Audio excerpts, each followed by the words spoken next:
4,500 కోట్ల అప్పు కోసం ఈరోజు ఒక దుర్మార్గమైనటువంటి విస్థాపన జరగబోతోంది. డిసెంబర్ 2024లో మొదలైందని చెప్పినప్పుడు ఎకాఎకిన 300 మంది ఇళ్ళని చాదరఘాట్ ప్రాంతంలో 300 ఇళ్ళని ఒక్కరోజు రాత్రిలో కూలగొట్టేశారు. ఎందుకు కూలగొడుతున్నారు అని చెప్పి మేమందరం పరిగెత్తుకుంటూ, ఎందుకంటే అప్పటి నుంచి పనిచేస్తున్నటువంటి వాళ్ళమే. చంద్రబాబు నాయుడు ఆయన నందనవనం ప్రాజెక్ట్ అని చెప్పి మొదలుపెట్టిన దగ్గర నుంచి కూడా ఆ బస్తీల చుట్టూ తిరుగుతూ ఉన్నటువంటి వాళ్ళం, బస్తీలతో కలిసి బతుకుతున్నటువంటి వాళ్ళము. అక్కడ 300 ఇళ్ళని ఎకాఎకిన కూలగొట్టారు. ఇప్పుడు వీళ్ళందరూ సాక్ష్యం దానికి, ఇందాక సావిత్రమ్మ చెప్పిన దాంట్లో కూడా. అంటే 300 ఇళ్ళని కూలగొడితే పెద్ద సెన్సేషన్ కాలేదు. ఎందుకు అనంటే వాళ్ళు పేదలు, అట్టడుగున ఉండేటటువంటి పేదలు. ఎవరు? గార్బేజ్ కార్మికులు, గృహ కార్మికులు, లేకపోతే సూవేజ్ వర్క్ చేసేటటువంటి వాళ్ళు, ఆటో డ్రైవర్లు అని. వాళ్ళ మీద పెట్టినటువంటిది ఏంటంటే అక్రమ నివాసదారులని ఎకాఎకిన కూలగొట్టచ్చు అనేటటువంటి ఒక దుర్మార్గాన్ని తీసుకొచ్చారు.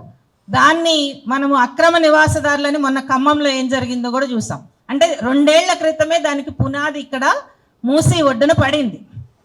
మేము దానకిషోర్ గారు మమ్మల్ని అందరినీ పిలిపించి మాట్లాడారు, ఏం చేస్తే బాగుంటుంది. ఎందుకంటే మేము పెద్ద ఎత్తున వ్యతిరేకత తెలియజేస్తే దానకిషోర్ గారు అప్పుడు కమిషనర్గా ఉండి మమ్మల్ని అందరినీ పిలిస్తే మేమందరం అక్కడికి వెళ్ళి మాట్లాడాం, ఏంటిది ఈ రకమైనటువంటి పరిస్థితి అని చెప్పి మాట్లాడితే, ఆ తర్వాత మంత్రి శ్రీధర్ బాబు గారు ఇంకొక కొంతమంది కలిపి మరి చెన్నారెడ్డి దాంట్లో కూడా చాలా పెద్ద కన్సల్టేషన్ పెట్టారు. అంత పెద్ద కన్సల్టేషన్ పెట్టి వాళ్ళు చెప్పినది ఏంటంటే, ఇది ముఖ్యమంత్రి గారికి వచ్చినటువంటి ఒకానొక రాత్రి వచ్చినటువంటి కళ, ముఖ్యమంత్రి గారి బ్రెయిన్ చైల్డ్. So what? ముఖ్యమంత్రికి కళ వస్తే, ముఖ్యమంత్రికి బ్రెయిన్ చైల్డ్ అయితే కనుక ప్రజలందరూ వాళ్ళు ఇల్లు ఇచ్చేసేసి మీ కళ మా కళ అనటానికి ఎవరు సిద్ధంగా లేరు. అది గుర్తుపెట్టుకోవాలి. ముఖ్యమంత్రి గారి కళని సాకారం చేయటం కోసము ఇంతకు ముందే ఏర్పాటైనటువంటి ఎంఆర్డిసిఎల్ని మేము మరింత బలోపేతం చేస్తున్నాము అని చెప్పారు. కానీ అప్పటికి ప్రజా సంఘాల వైపు నుంచి, బస్తీల వైపు నుంచి మేమందరం ఇంటర్వ్యూని అయ్యాం కాబట్టి కూల్చివేత ఆగింది. కొంత వాళ్ళకి ఒక గౌరవప్రదమైనటువంటి పునర్నిర్మాణం అనేటటువంటిది ఒక ప్రయత్నం జరుగుతుంది, అది ఓకే. కానీ ఎప్పుడైతే ఏడీబీకి మేము వెళుతున్నామని చెప్పారో, ఏడీబీ మాకు శాంక్షన్ చేసింది అని చెప్పారో, దాన్ని తెలుసుకోవటం కోసం మేము ఏడీబీకి లెటర్ రాసాం మూసీ జన ఆందోళన తరపున. ఎందుకనంటే ఎప్పుడైతే 300 ఇళ్లను కూలగొట్టారో అప్పటి వరకు మూసీ బచావో ఆందోళనగా ఉన్నటువంటి మా పేరును కూడా మూసీ జన ఆందోళనగా మేము మార్చి మొత్తము బాపుఘాట్ కాలనీస్ దగ్గర నుంచి కింద గ్రామాల వరకు ప్రతి ఒక్కళ్ళతోనూ వెళ్ళి మాట్లాడి అందరినీ ఒక దగ్గరికి తీసుకొచ్చి ఏడీబీకి మేము లెటర్ రాసాం మూసీ జన ఆందోళన తరపున, మీరు ఈ ప్రాజెక్ట్కి శాంక్షన్ చేశారా అని చెప్పి. వాళ్ళ నుంచి మాకు వచ్చినటువంటి రిప్లై ఏంటంటే, మాకు ఒక ప్రాజెక్ట్ ప్రపోజల్ వచ్చింది, పరిశీలనలో ఉంది, మేము ఇంకా శాంక్షన్ చేయలేదు అని. కానీ మీడియాలో ఏమొస్తుంది, సీఎంఓ ఆఫీస్ నుంచి ఏమొస్తుంది, ఏడీబీ సంతృప్తి చెందింది, మొత్తం అంతా కూడా ఇచ్చేశారు, 4,500 కోట్లు వచ్చేసాయి అని ఇచ్చారు. మొన్న ఏడీబీ వాళ్ళు పరిశీలనకు వచ్చారు 2 నెలల క్రితమే.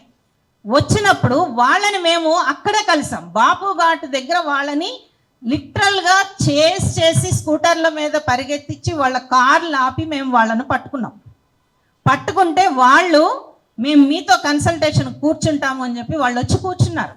మేము దాదాపు ఒక 20 మందిని కూర్చున్నాం అక్కడ వాళ్ళతో పాటు.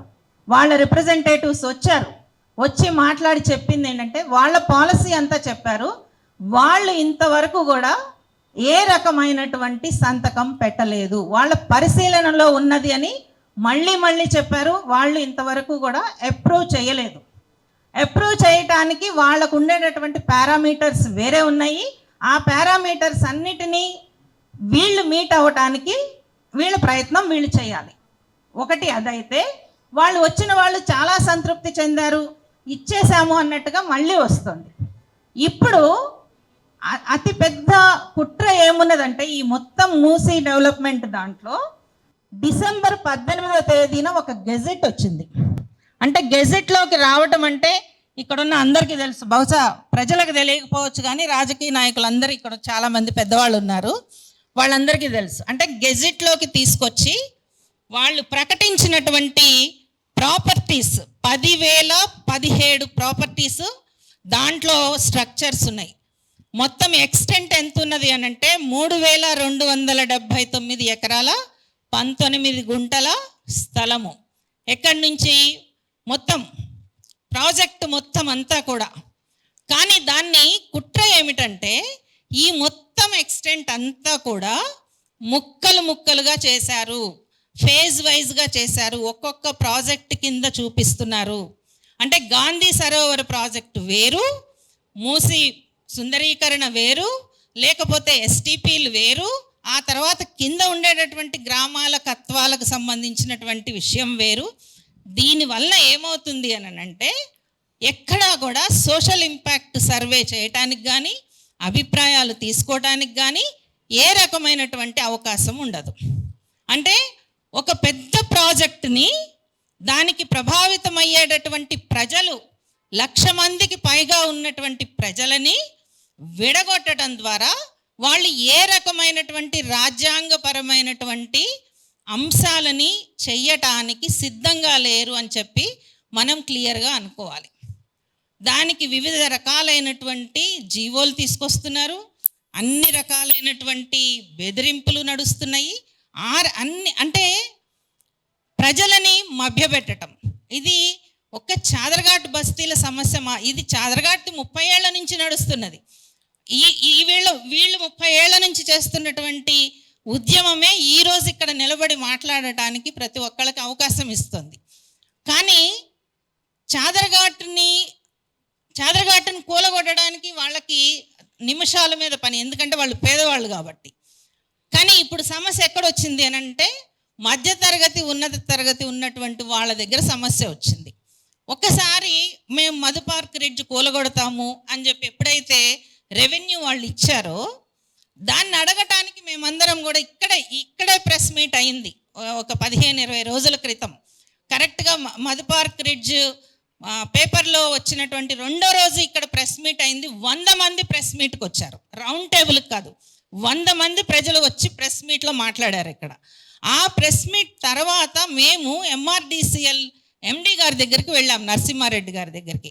ఆయన ఏమంటారంటే నాది కూడా 10 ఎకరాలు పోయిందండి మల్లన్న సాగర్లో. సో వాట్ అంటే నువ్వు ఒక IAS ఆఫీసర్వి, IAS ఆఫీసర్ నీకు 10 ఎకరాలు పోతే నువ్వు దాన్ని ఇక్కడ ప్రజలది ఎట్లా ఈక్వేట్ చేస్తావు? తప్పదండి, ఒక ప్రజా ప్రయోజనం కోసం మనందరం త్యాగం చేయాలి.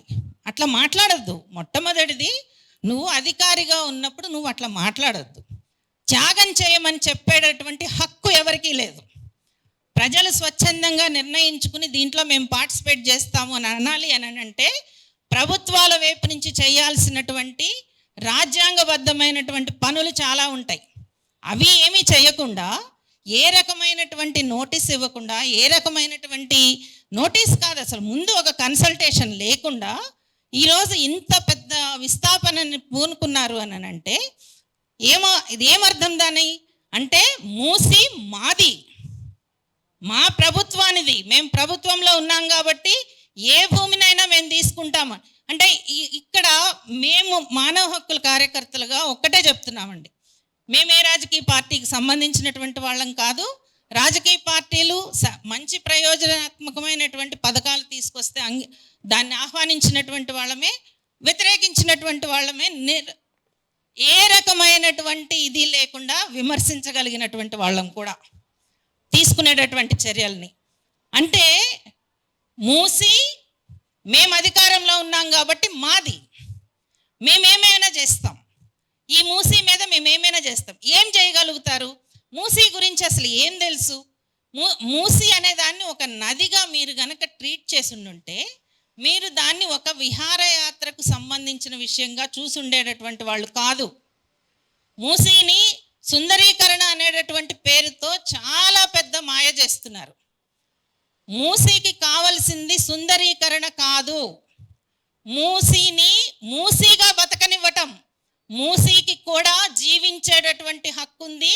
ఆ జీవించేటటువంటి హక్కుకి అడ్డం పడుతున్నటువంటి విషయాలు ఏవైతే ఉన్నాయో అవి పెద్ద పెద్ద కాలుష్యకారకమైనటువంటి కంపెనీలు ఉన్నాయి. మీరు ఇన్ని సంవత్సరాల తర్వాత కూడా ఒక డ్రైనేజ్ సిస్టమ్ని హైదరాబాద్లో కొత్త సిటీలో ఏర్పాటు చేయలేకపోయారు. మొత్తం మీరు హైటెక్ సిటీ నుంచి ఆ వెనక వైపు తీసుకున్నటువంటి ప్రతి ఒక్క హైరైజ్ బిల్డింగ్ డ్రైనేజ్ ఎక్కడికి వెళుతోంది, ఏ కాలువల్లోకి వెళ్తుంది, ఏ చెరువుల్లోకి వెళ్తుంది, ఏ మూసీలోకి వెళ్తుంది. 2000 సంవత్సరంలో మీకు గుర్తుండే ఉండొచ్చు, ఒక పెద్ద వరద వచ్చింది మూసీకి. చాలా పెద్ద హైదరాబాద్ నగరానికి వచ్చినప్పుడు దాదాపు 15 రోజుల పాటు ఆ వరదలో మేము ఒక కెమెరా వేసుకుని వెళ్ళి మొత్తం అంతా డాక్యుమెంట్ చేశాం. చెరువుల దగ్గర నుంచి కాలువల ఫాక్స్ సాగర్ వరకు వెళ్ళాం. గండిపేట నుంచి ఆ చుట్టుపక్కల అన్ని రకాలైనటువంటి చెరువులు, మీరాలం చెరువు దగ్గర నుంచి ఇప్పుడు మాట్లాడుతున్నటువంటి బాపుఘాట్ నుంచి అన్నీ తిరిగితే దాంట్లోకి వస్తున్నటువంటి కాలుష్యం, ప్రజలు వదులుతున్నటువంటి కాలుష్యం కన్నా కూడా పరిశ్రమలు వదులుతున్నదే చాలా పెద్ద ఎక్కువ ఉన్నది. మూసీని చంపుతున్నది అట్లాంటి విధానాలు, మూసీని సర్వనాశనం చేస్తున్నది అట్లాంటి విధానాలు. ఆ విధానాలని 30 ఏళ్ల నుంచి ఏ ప్రభుత్వం కూడా సరైన విధానంలో వాటిని అడ్రస్ చేయటానికి సిద్ధపడలేదు. మేము తీసినటువంటి డాక్యుమెంటరీలో అప్పటి చీఫ్ ఇంజనీర్ నాళం కృష్ణారావు గారు కూడా ఎన్ని రకాలుగా జరుగుతూ ఉన్నాయి, అడ్డం ఎట్లా పడుతోంది అనేటటువంటిది చాలామంది మాట్లాడారు. ఇది చేస్తే మూసి బతుకుతుంది అని చెప్పారు.